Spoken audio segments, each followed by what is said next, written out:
Hello everyone, welcome to our Complete ABAP plus HANA course on Srijan Institute and Training Center YouTube channel. So we started with a requirement for the creation of header and item table in our SAP ABAP, and we have already created our header table which was employee details. Now we will discuss about the creation of our item table which will be our project details table. So for item table, the column that I have taken was client number, employee ID, project ID and project name. So let's create domain and data element for the same. Since we have already created our domain and data element for our employee ID, so we will only create the domain and data element of my project ID and project name. So what I will do, I will go to SE11 transaction code and I will give a name for my domain. So let's check the naming convention that we were using. I will go to SE10. Yes.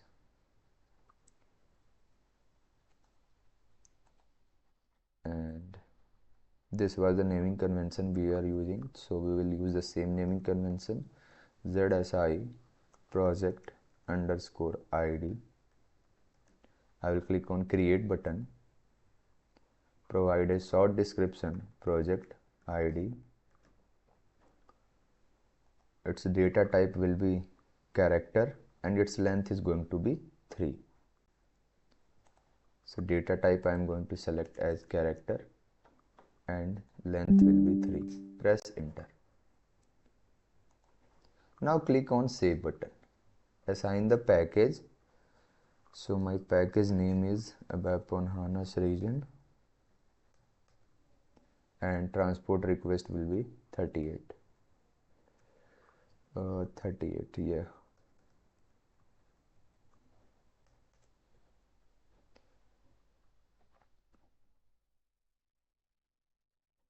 Activate your domain and your object has been activated. Then we will create our data element for the same. So I will start with ZSI data element underscore project underscore ID. Copy the name of this particular domain. Click on create button. Select data element radio button. Click on OK button. Then give a short description here as project ID. Paste the name of domain in the domain section. Go to field level and give a name for the end user. So here I will give a name for the end user. Click on save button. Assign the package, transport request and activate your data element. Object has been activated. Now the next column that we have is our project name which will be character 40. So let's create it. Here I will give name as project name, create button, short description, project name. Then data type I will select as character 40. Click on save button, package, transport request and click on activate button. Our domain is ready. Then we will go for our data element and here I will give the name for my data element, create data element. Short description will be project name. Paste the name of data element here, project underscore name. Go to field level and give a name of the column for the end user. So here I will paste the project name, click on save button, assign the package, transport request and activate your data element. So your domain and data element is now ready. Now what I can do, I will directly go for the creation part of my project details table. And I have already discussed with you that for one header we are going to store multiple data in our item table. So how we are going to store multiple data in our item table? We will mark employee ID and project ID as primary key, and because of that For one employee, I will be able to store multiple projects in this particular project details table. So we will start with the creation part. I will go to database table and I will give a name as project table, project underscore table. I will click on create button, press enter. Give a short description as project table. Now go to delivery class, click on F for help and we will select as application table. Then I will give delivery maintenance allowed so that my end user can provide the data, maintain the data in this particular table. Then I will go to fields tab and I will give my first field as MANDT, again MANDT. Then the next field I am going to use will be our employee ID. So for employee ID, what we will do, for employee ID, the first field will be EMP underscore ID and here data element will be employee ID. Then the next will be our project ID, project ID. So for that, I will go to SC11 and copy the name of my data element.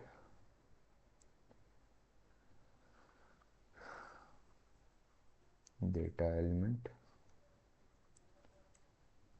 ZSI project ID. Copy the name of this particular data element, press enter. Project ID is ready. Then the last column is our project underscore name. So I will give the name of the data element of my project name.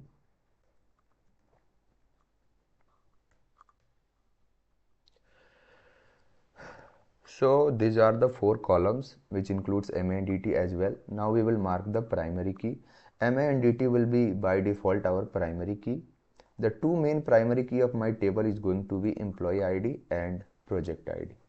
So click on save button, assign the package, transport request. Now what we will do, we will go to technical setting and we will provide the data class. We will provide the data class and in size category, I will provide the size. Click on save button and go on back button. So my technical setting is ready. Now if I will click on syntax check, so you can clearly see here, there is no error in my this table. So what I can do, now I can activate my table. Clearly my table has been activated. Now the most important thing we are going to discuss for these tables. I have already told you that once your header data is going to be created, then and only then your item data should be there. Suppose take an example, if an employee is not joined the company, how project will be allocated to that particular employee? So the employee ID must exist in the header table, then and only then we are going to store project details into the project details table. So for that purpose, what we will do, we will bind these 2 tables via foreign key relationship. Since we already know for every record in employee table, which is our header table, we can have multiple records in project details table. So for that purpose, we will have to link our both tables with a primary foreign key relationship. But for applying this primary foreign key relationship, our tables, there are certain prerequisites for it, and the first prerequisite necessary for the foreign key relationship is our table should have a common key, and you can clearly see the common key of both our table is employee ID. Then our common key here is employee ID, so we can go directly for our foreign key relationship. How you are going to implement? You will go to your item table, you will select the employee ID and you will click on this foreign keys. Now in the check table, you will provide the name of your header table here. So I am going to give the employee underscore tab. Click on this create proposal, and as soon as you will click on this create proposal, here you can see here your header table its column employee ID is equal to column employee ID of your item table. So our proposal has been created between both table. Now we are required to provide the cardinality. So let's discuss the concept of cardinality. What is cardinality? Cardinality defines number of records in key table corresponds to how many number of records into the secondary or foreign key table. That is, if you are storing one record in your header table, how much record you are going to store in your item table, you are going to give into this particular cardinality here. So for this particular requirement, what we will do, we will assign 1:n cardinality. That is, if one header data, if one employee data is there, then we can assign multiple project to that particular employee, so that more revenue can be generated from that particular employee. So what I will do, I will go to my cardinality section, and here I will give 1, and in this particular cardinality I will give n, so that we can store n records into our item table. Now I will click on copy button, and you can see here foreign key was applied. So activate your table. Your table has been activated. Now we will generate our TMG. So I will go to TMG and I will give here n%NC, which is no authorization. In the function group, I will give the name of function group here. Then in maintenance type, I will select one step, find a screen number, propose screen number, and I will click on create button.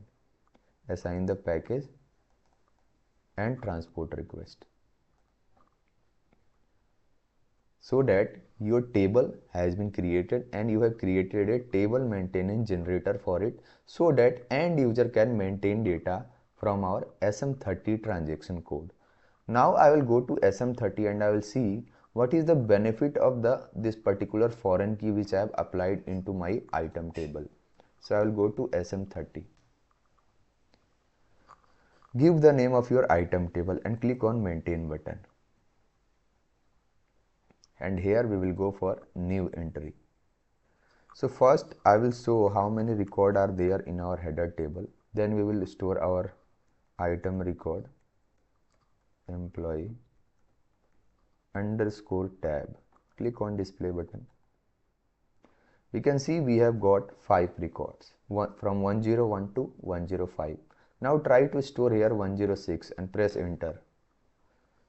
Entry 106 does not exist in your header table. Check entry. So it is mandatory, if your employee data has been created in your header table, then and only then you will be able to store it in the item table. So this is really a mandatory step. And what it is going to do, it will create a consistency between your both tables, so that if a employee has joined the company, then an employee ID will be created, his name will be assigned, a department will be allocated, a manager will be assigned, and salary will be stored in your header table. And once these things are discussed, then after project details should be created. Whatever the project ID is going to be, it will be stored here, and then project name will be allocated. But if the employee has not joined the organization, how you are going to store the project for that particular employee? So it is mandatory. For that, I will refresh. I will go to SM30 again.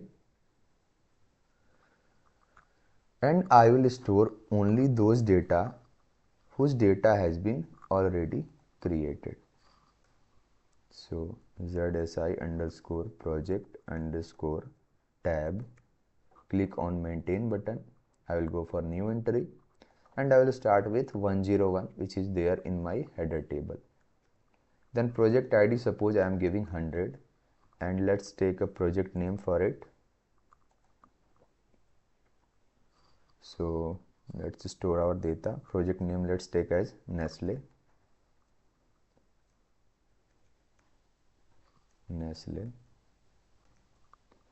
Again I will put record one more for our 101.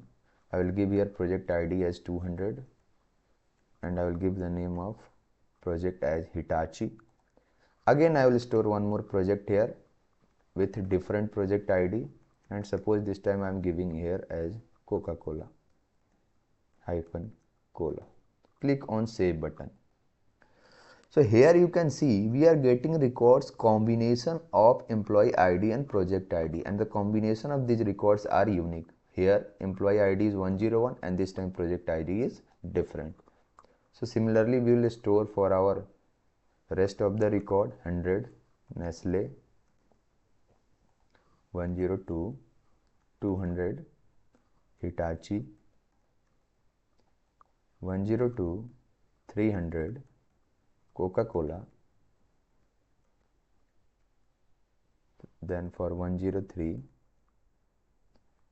100 Nestle,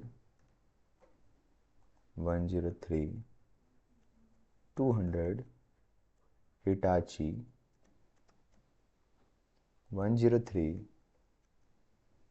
300 Coca-Cola, then 104 100 Nestle, 104 200 Hitachi, and again 104 project ID 300 Coca-Cola. Then for 105 I will give 100 Nestle, 105 200 Hitachi, 105 300 Coca-Cola. Now I will click on Save button and see our record has been stored. So you are able to only store the records which are already there in your header table. So only for this particular employee ID you will be able to store data. If you will try to enter any other record, you will not be able to store here and you are only going to get error message. So this is a mandatory step which we must remember it. Now we can see our record has been stored in our item table. So this was all about for today's lecture, and from the next part we will start with a different concept. So thank you very much for watching this videos. Please don't forget to like and share this video. We will meet again in the next part. Thank you.